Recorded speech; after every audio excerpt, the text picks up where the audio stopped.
During the mat work, we may find it useful to have a cushion or a pad, or perhaps you might have a block, a yoga block or a half block that we'll use between the head and the arm or shoulder when we're lying on the side. For the time being, we're just going to bring ourselves down onto the back. And again, if you feel you need a little bit of support to lengthen it, the spine and the back of the neck, lying on the mat, folded towel, folded blanket, or indeed a block or a half yoga block could be helpful. So as we come through onto the mat, we're going to again look for our neutral spine alignment. Let's lift the hips up and replace the pelvis to the mat and balancing the weight out right side, left side. And then let's lift the ribs up and lengthen the waist out of the hips, and then bringing the ribs back to the mat, balancing the weight out right side, left side. Letting the weight of the head lift up, supporting the head with the hands. And again, just like we were doing in standing, really having that sense of releasing and opening the length in the vertebrae from behind the breastbone right through to the crown of the head, and the weight of the head coming back down onto the mat. So here we can once again relax and broaden and open across the collarbones and the shoulders, thinking about relaxing between the shoulder blades and the rib cage, and that idea of the shoulder joints really opening and widening as if they were going to touch either side of the room where we are. And in this position, let's align the legs again at the base of the pelvis. We can bring the insteps and the inside legs together, and then we can flex the feet at the ankles, rotate the feet at the ankles so the toes turn out, and just bring the heels in line with the toes. So let's locate neutral spine as we lie on the mat. And that's going to be, well, how we can do it is that we can relax the back muscles to feel the weight of the spine soften into the mat. And then as we breathe in, let's think about directing the tailbone as if to between our heels, from mini spotlight on the tailbone shining to between the heels, and the crests of the hip bones just directed straight upwards again. If you imagine headlights on the crests of the hip bones, those are going to shine straight up towards the ceiling. As the tailbone lengthens through to the heels and the crests of the hip bones have picked up, then there'll be some space between our spine and the floor at the back of the waist. Now it might be that our body is touching the mat beneath us in the back of the waist, but the weight of the spine isn't resting into the mat. And then through the back of the rib cage, the spine is in contact with the mat, and the breastbone can lengthen away from the face, above the spine in the back of the rib cage, and that helps, especially when you hug the breastbone down a little bit, to really get some length of spine through the back of the rib cage in contact with the mat. The vertebrae of the neck, again, just thinking about releasing the vertebrae of the neck from out of the vertebrae behind the breastbone, lengthening through to the crown of the head. Chin just very gently tucks towards the top of the breastbone. And we felt that position when we were in standing, and we rolled back up behind the breastbone from the little half forward bend into upright standing again. So just a couple of times we can breathe out, relax the spine, breathe in to come back to our neutral spine position, breathe out, relax the spine, and breathe in back to neutral. And let's check in with our breathing just so that it's working in harmony with using our core strength and also working with the Pilates technique. We can think about letting our exhalations in our mind's eye begin at the tip of the nostrils, at the top of the breath. So if we think about as we're exhaling, the breath leaving the body from the tip of the nostrils, then from the length of the nostrils, the breath flowing out through the back of the mouth, the breath flowing out through the throat, the breath leaving the upper chest, just beneath the collarbones, the breath leaving the mid-chest beneath the shoulder joints, and the breath leaving the depth of the chest around the floating ribs. And with our inhalations, we're just going to let that come in as a reaction to the extended exhalation.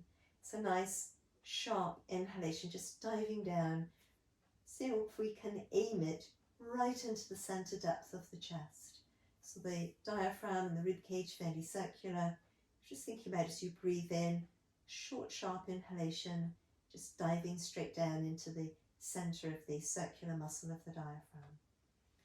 And then once again on your exhalation, that long breath, breathing out from the tip of the nostrils, back of the mouth, throat, upper chest, mid-chest, depth of chest. And the exhalation will be particularly effective if we're able to feel that we're relaxing behind the breath, relaxing the nostrils from the inside, relaxing the muscles of the throat from the inside, relaxing the muscles through the side and the back of the neck from the inside. And just seeing again, if you can, as the breath leaves the upper chest, relax behind the collarbones and into the shoulder joints. And just feeling as the breath leaves the mid-chest that you're relaxing between the shoulder blades and the ribs. And as you breathe out from the base of the chest around the floating ribs, just let the rib cage lengthen away from the shoulders. And again, the inhalation dives in. It's a nice reaction, sort of short, fairly sharp inhalation. Not too sharp, but fairly brisk. So on the exhalations, especially these, now that we've made them so long, you may be able to quite readily feel that your ribs begin to taper in towards your spine on your exhalation. You may notice that the breastbone and the spine begin to move towards one another. And it's useful just to, in a gentle and balanced way, intensify this effect of the exhalation. Now also, because our very deep lying abdominal core strength muscle is attached to the diaphragm and the base of the rib cage, as we get this long, strong exhalation, it will automatically work in connection with our core strength. And you might, from inside your body, be able to feel your deep lying abdominal muscles beginning to respond to your long, strong exhalation. Or you might feel that you can't feel that from the inside, in which case just pop the hands onto the waist, so your thumb is on the back of the waist and the web is on the sides of the waist, and the index fingers to the front of the waist. And then with long, strong exhalation, you probably will be able to feel how the muscles do around the waist just begin to gather in towards the spine. And the key muscle we're aiming to find is very, very, very deep down. It's the deepest layer of muscles before the internal organs, before the spine. And if we imagine a really wide belt around the waist, and that belt this time, let's imagine, is being cinched in from behind like a corset. Breath by breath, we're just going to draw this belt in and around towards the spine in the back of the waist and the sides of the waist following, and the muscles in the front of the waist responding. So we work as deep as we can and as strong as we can. Just checking in that nothing else is working extra hard. Checking that the legs aren't overworking, or that they're not working in the hip joints, and that the gluteal muscles are not working. And just checking in with your neck as well, that it's staying relaxed through the sides of the neck and the back of the neck, and that the spine there is still long and released and free. Now, once we're working as deep as we can in our waist and as strong as we can, we're going to keep the depth of work going so that we'll be sure to keep training that really deep lying core strength muscle that we're trying to activate. But we don't need to work as strong as we can all the way down into the depth of the body. So we're going to let the strength relax a little bit. So if we're working on a scale of 1 to 10 and we're at our maximum 10, we're going to just gently soften the strength, but we keep working as deep down as we can, back to about 7, so about 3/4 of our maximum strength. And once we've got the belt fastened, there's a good chance that we might be in neutral spine again. And we can just check in with that, the mini spotlight on the tailbone shining to between the heels, the crown of the head reaching in the opposite direction, the waist nice and strong, supporting the spine in the midsection. So let's think about, again, the smile in the lower abdomen, drawing the muscles down and back, and just working into this imaginary smile, muscles contracting in that smile shape in the lower abdomen. So we're going to keep our exhalations nice and long, keep our belt nice and fastened, keep the spine in the neutral spine position with the tailbone and the crown of the head reaching away from each other, crest of the hip bones to the ceiling and the waist very free, and just gradually going to peel the heel away from the mat on one side and then on the other side. So let's say we breathe out to peel the heel up and away, and breathe in to replace it. And then on the other side, breathing out to peel the heel away, breathing in to replace. Now, often when we begin to peel the weight of the foot away from the floor, different things happen. The waist buckles and the space between the pubic bone and the base of the breastbone shortens. And we're aiming to use our core strength in the lower abdomen and the waist to all of the time keep lengthening the space between the pubic bone and the breastbone. So we don't want to lengthen it too far so that we're arching, but we keep the space in the front of the abdomen long whilst the tailbone is still accurately directed to between the heels. So in those two ways, we can check in that we're in neutral. Now the other thing that happens is when we take the support of the leg away a little bit, is often that people sink the weight of the pelvis a little bit into the mat. And that won't really hurt us, but once we start asking the floor to support us instead of the core strength, that's the point at which we're not really optimally training the core strength anymore. So we're going to try and keep our waist muscles squeezing in super powerfully and strong like we practiced. Our smile in place, the length through the front of the abdomen with the tailbone reaching away. And as the heel lifts up, we dive so deep into our core, centering the strength in towards our spine, our axis, that we don't sink into the floor. Now once we've got that in place with this movement, we can begin to think about the same strength in our core around the waist and the lower abdomen as we slide the leg on and away from us. Now this is more challenging.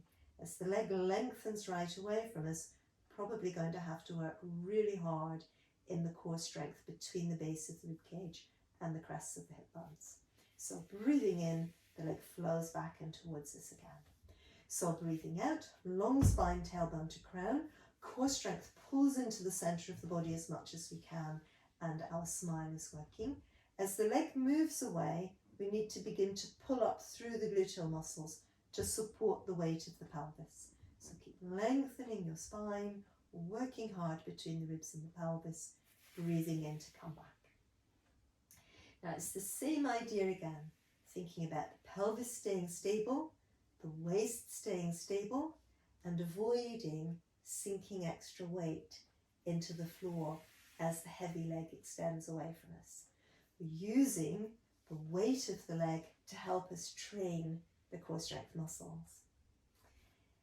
So as the leg flows away, pulling up through the gluteal muscles, you can draw up through the leg muscles as well, trying to feel the leg connecting back into the hip joint the way we felt in standing, and breathing in to come back. So let's just give it one more go to both sides, remembering that the leg that we're not stretching and lengthening away needs to stay relaxed in the hip joint. So as well, it's not stabilizing the pelvis from beneath, but we're trying to really stabilize the pelvis from our core muscles. All right, so this last one going through, spine really lengthening, core strength centering, all the way through and coming back. So it's that same strength and those same principles that we're going to take into the next exercise, where we let both legs slide away from us. We've got the core strength working, but it doesn't have to be working really, really hard at the moment. That'll happen in a minute. And then also we're going to let the arms lift up and back behind us. Now, even with our core strength on, if it's not working maximally, when the arms and the legs lengthen away from each other like this, there's a good chance that the spine is arched a little bit away from the floor. We're going to use the core strength muscles here, the action of the smile in the lower abdominal muscles, and then the idea of the elasticated belt squeezing in around the waist, and also squeezing our waist away from the elasticated belt as we breathe out. And then as well, let's on another exhalation imagine the belt that squeezes in towards the spine in the back of the waist. So you get that one going as well. And then as you're ready with another exhalation, hugging the breastbone to the spine and really tapering the ribs in towards the spine. And we're trying to use the core strength here to bring us back into neutral. But the weight of the arms and the legs to either end of the trunk of the body is making that very, very challenging. So you're going to hold on to the core strength, keep the same strength going as you've had working as we bring the arms back to the sides. And then now it's easier to be in the neutral spine with the tailbone really shining the spotlight towards the heels and the crown of the head really reaching in the opposite direction. Core strength still working, but we're in a slightly better alignment for neutral. And then let's just gently ease off the core strength so we're not working too hard and getting too exhausted. And not releasing it completely, but easing it off a little. And then as you're ready again, we're going to take on that same challenge once more. So let's breathe in and let the arms flow up and back. I think about tucking the chin towards the top of the breastbone. And once again, as you're ready, in the lower abdomen, beginning with your sort of imaginary smile, the muscles in the lower abdomen contracting as if in a smile. And then we can breathe in, and as you're ready again with your exhalations, you can imagine that elasticated belt squeezing you in, and then squeezing the waist away from the elasticated belt. Waist may still need to work harder than it's working already. And we could imagine the other belt fastening in towards the spine in the back of the waist. And then again, as you're ready, another exhalation, let the breastbone lengthen away from the face. The ribs taper in towards your spine at the sides. Breathing.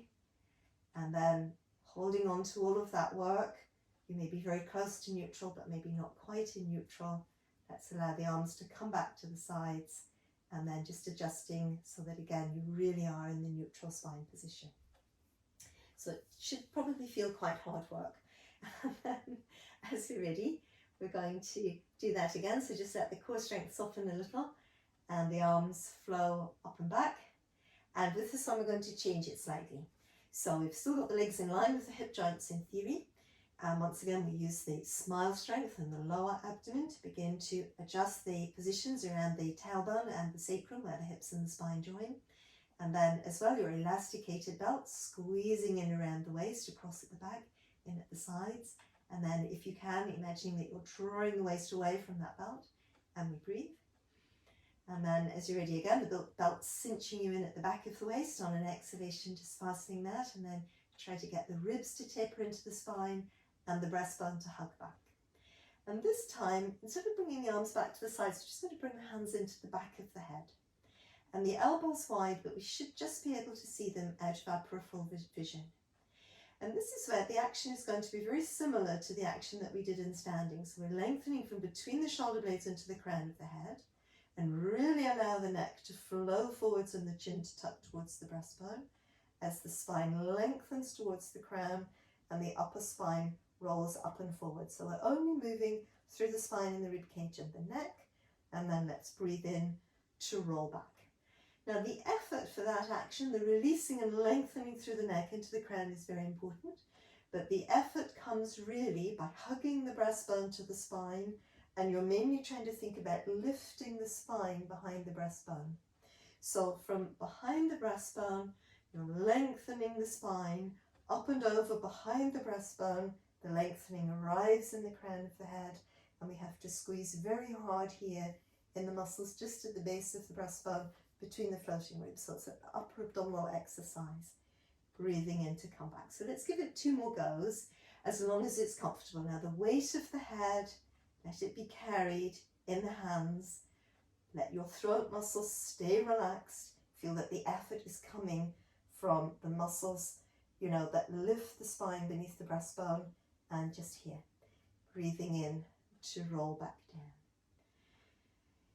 Again, last time, lengthening through the whole spine. Renew the core strength, the smile, the belt, breastbone to spine, tapering the ribs in, and then lengthening from behind the breastbone. Let the spine from beneath the breastbone lift. It's lengthening forwards and upwards. Working at the base of the ribs, collarbones stay open, shoulders still shrug away from the ears. We breathe in, roll back down, and then we're just going to let the arms relax to the sides and just roll the arms and the legs inwards and outwards. Gentle wobble through the pelvis, wobble through the ribs and the shoulders. So, in theory, I think that if you're able to sustain that little practice, that the spine will feel longer and the neck and shoulders will feel longer. We're going to come onto the side, and once again, pretty much we're thinking about this idea of the full body stretch. So we're going to let the legs lengthen out already. and thinking about back of hips, back of shoulders, back of head in a line, even before we come down towards the mat. And then very helpful if we're already thinking about our smile in the lower abdomen and the belt muscles fastening in around the waist and around the side of the rib cage. And then because when we're lying on the side, the neck tends to be out of alignment unless we support the head a little bit, just thinking about popping something in between the ear and the arm.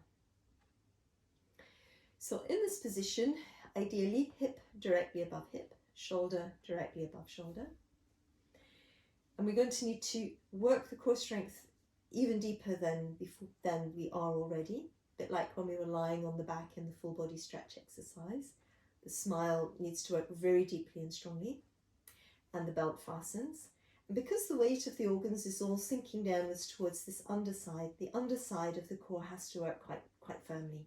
So this underside of the rib cage lifts up, and we work really hard fastening the belt, so we're almost hitching the hip up towards the base of the rib cage, so we avoid that slumped position, but really strong.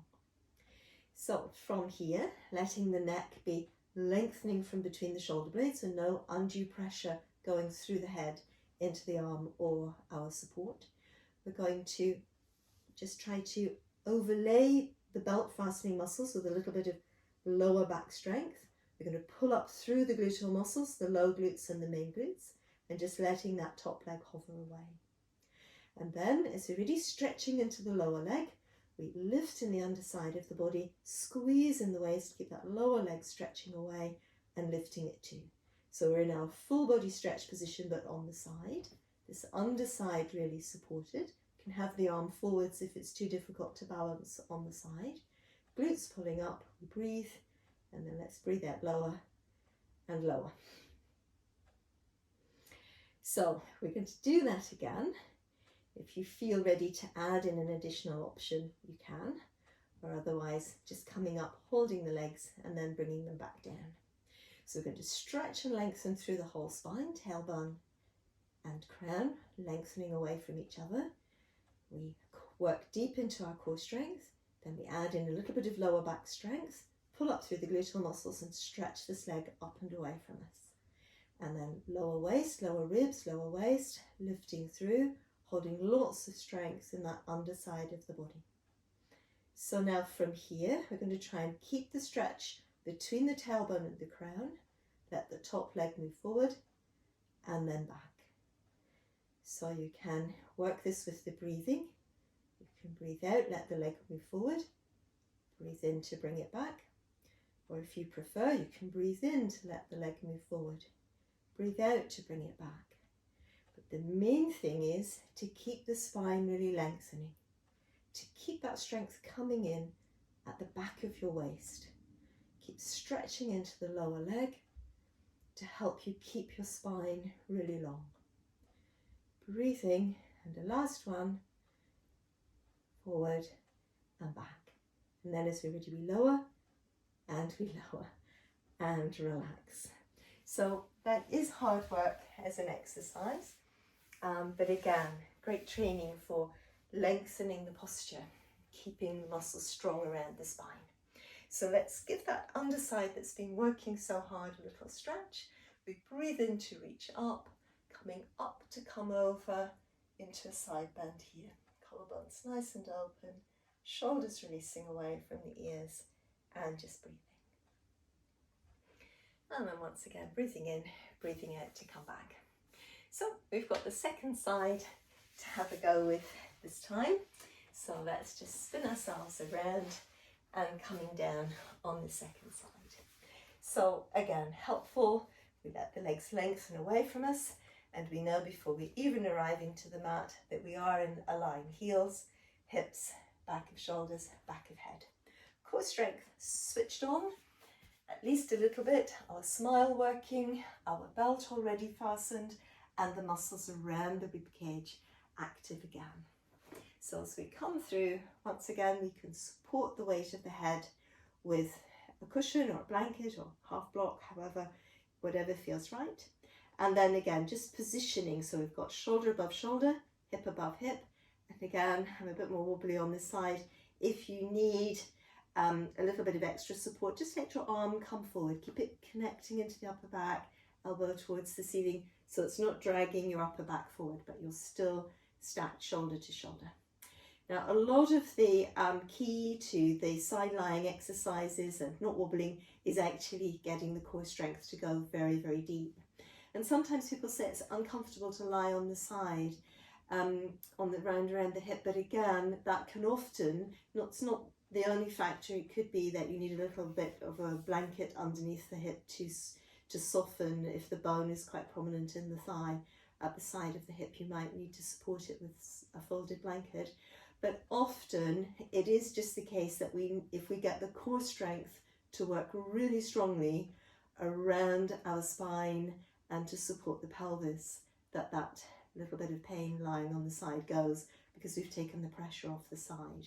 So it's the smile, the belt fastened, the underside of the ribs working, shoulder blades moving down the back. And again, you're trying to feel that your core strength is working around your spine so strongly that you can lengthen into the crown and lengthen into the tailbone. Let's overlay our belt strength with a little bit of lower back strength. Pull up through the gluteal muscles and stretching that top leg away.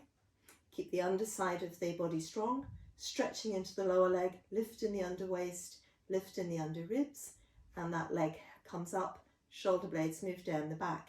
Keep lengthening through your neck, breathing lower and lower. So again, you can come up into that position and just hold it and breathe and then come down again, or you can opt up to the next level with the side kick.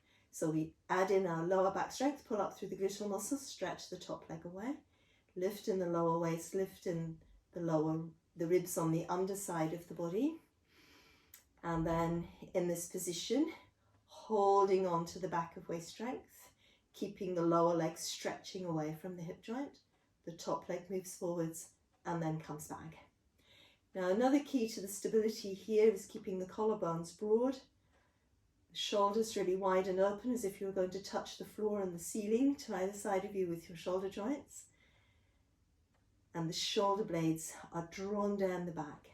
So you keep the ears shrugged back. So you keep the shoulders shrugged back and away from the ears. So a regular breath here. Your exhalation for the leg to come forward, inhalation to return, or if you prefer, you breathe in to move the leg forward, breathe out to come back. So last one, we got through it, and then we lower and relax. So let's as well press up from that side, spine nice and tall, hips as even as you can. And we lengthen up, really open upwards, and then coming up to come over. So releasing and lengthening through this side of the waist, releasing and lengthening through this side of the ribs. This side of your waist can press up. Nice stretch here, breathing. And then once again, let's lift up and away and letting go. So it seems a good idea to come onto the back and just quickly stretch our gluteal muscles. So we're going to roll down through the spine and support the head if that feels comfortable. And then let's cross the right leg over the left leg, aligning, balancing the weight through the ribs and the shoulders and the hips as best you can. And then we're going to aim to stay in neutral spine as we bring the legs up and towards us. So once again, that sense of lengthening the tailbone away from the crown of the head, lots of space between the breastbone and the pubic bone, breathing. Should feel the stretching and around here. So a last breath here. And then as you're ready, we're going to let the legs come back down again. And then let's think about going through to the other side. Just balancing the weight through the pelvis as best you can, through the ribs and the shoulders. And then again, we'll let the legs come up and towards us. So try to keep lengthening the tailbone away from the crown of the head so you're still in neutral. And you find that really intensifies the stretch around here. If you want to make it quite intense, you keep moving that knee, the raised knee, out towards the side. So breathing, weight stays in the hip of the lower leg, not rolling too much towards the raised leg. So last breath here, and then again let's bring the legs down. So we can uncross the legs, and what might feel nice, just checking the alignment through the spine, is a little flowing twist here, breathing out to flow in one direction, breathing in to come center, breathing out to flow in the opposite direction, breathing in to come center, breathing out to flow, breathing in center, breathing out flow, breathing in center. Let's just go once more in each direction. Nice gentle action led by the spine. A little bit of core strength helping to guide the spine in and then again out of the twist and all the way through. So let's hug the legs in and towards us, and we can circle the hips on the mat 2 or 3 times here. Circle 2 or 3 times in the opposite direction. And let's roll ourselves around. We'll send the hips back towards the heels, having a little bit of a stretch there through the lower back, and we'll be ready from there to come into the last segment of the sequence. So let's just stretch back, lengthening all the way through.